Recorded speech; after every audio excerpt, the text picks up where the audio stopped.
I see nothing but death and chaos. I would like to see the baby. In Genesis 21, biological clock doesn't just stop for Abraham and Sarah. He retires, moves to Florida, and takes up pickleball.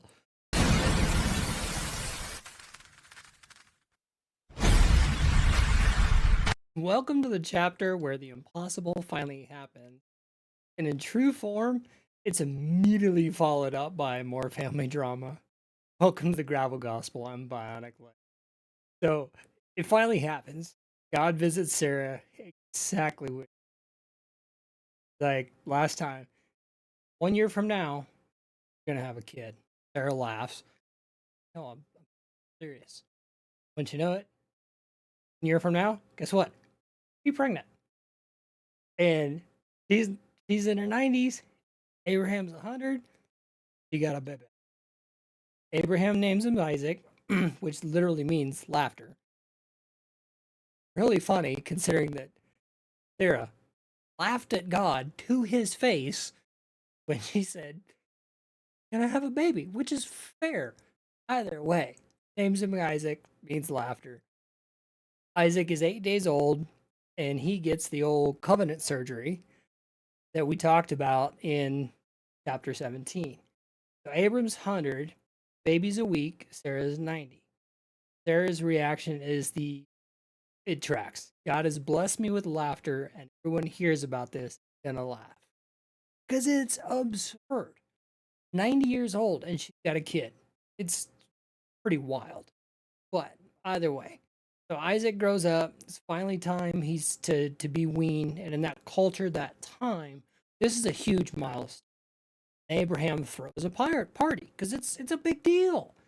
So everybody's celebrating. But then Sarah catches Ishmael, Hagar's son, who's a teenager. He's poking fun at Isaac. You know, it's the sibling rivalry. It makes sense. You know, it's probably just some big brother teasing. But Sarah, she went full on mama bear.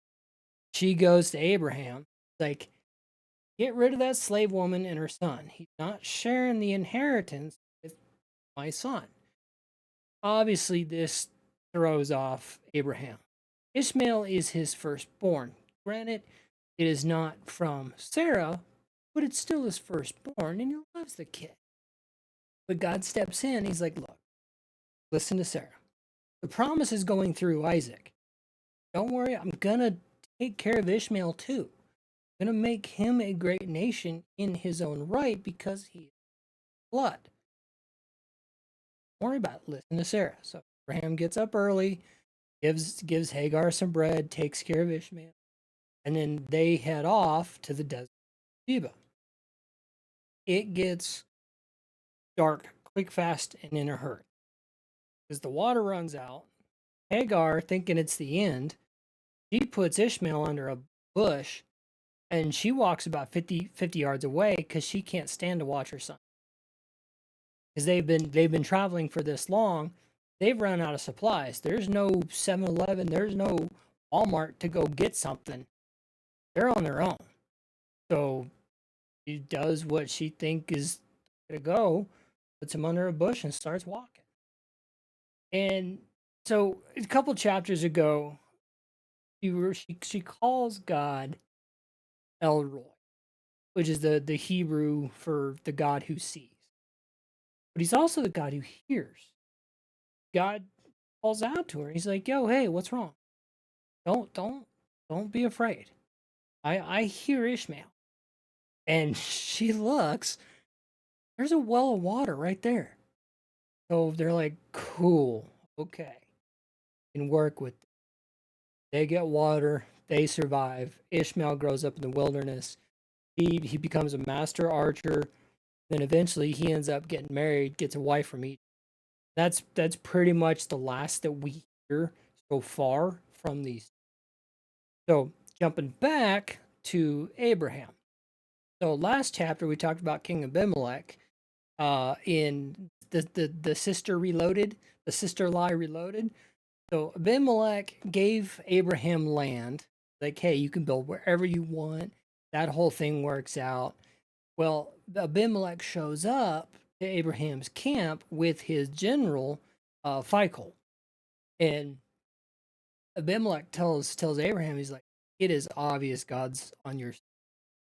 We've figured that out pretty quickly. Can we just sign a treaty so you don't pull any weird stuff again?" Like, yeah, I will swear to it. But while we're talking, hey, guess what? Your servant stole my well. Abimelech, he gets blindsided because he hadn't heard of this yet. He's like, "What are you talking about? I had no idea about this."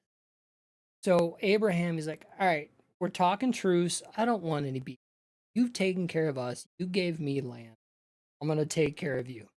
So Abraham sets aside 7 lambs. And Abimelech's like, "What am I going to, what's this for?" Because it's probably a culture shock for him, understanding the culture that King Abimelech is part of. And then you got Abraham. It's kind of jarring. So Abraham tells him, he's like, these I'm giving these to you as a receipt. When you accept these, we're both agreeing that this well belongs to me. So Abimelech's like, "Yep, got it, tracks." So they name the place Beersheba, which basically means the well of the oath. Abraham plants a tree to worship the father, because as their tradition, when God did something cool, and I've talked about in previous videos, the standard mode of operations is build an altar, worship God. Abraham's case, plant a tree, worship God.